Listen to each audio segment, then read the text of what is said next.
पुत्र की प्राप्ति किस दिन संभोग करने से होती है और किस दिन संभोग करने से पुत्र की प्राप्ति होती है।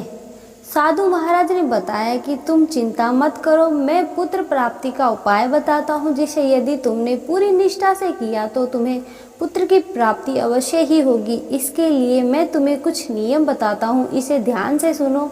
किसी भी स्त्री को मासिक धर्म के दौरान पति के साथ संबंध बनाना नहीं चाहिए और पति को स्पर्श भी नहीं करना चाहिए, इससे संतान गर्भ में ही गिर जाती है।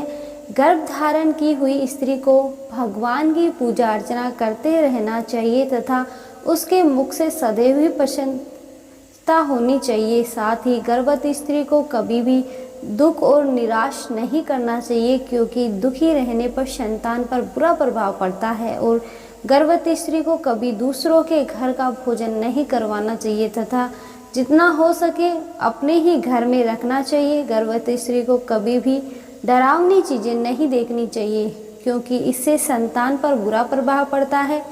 गर्भवती स्त्री को अच्छा भोजन करना चाहिए, जिससे संतान गुणवान होता है।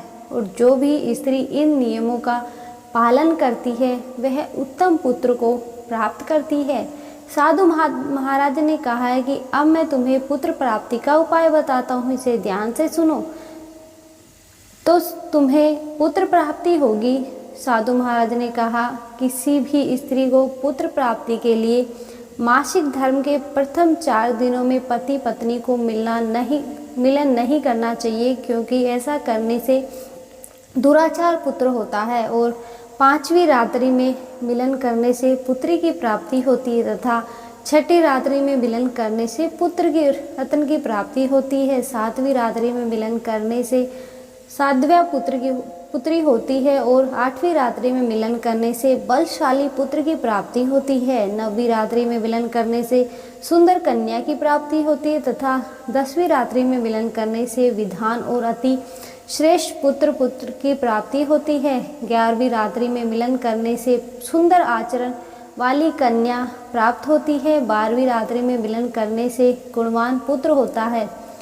13वीं रात्रि में मिलन करने से लक्ष्मी स्वरूपा पुत्री होती है और 14वीं रात्रि में मिलन करने से गुणवान, बुद्धिमान तथा बलशाली पुत्र होता है। इसलिए यदि तुम इन नियमों का पालन करो तो तुम्हें उत्तम पुत्र की प्राप्ति होगी।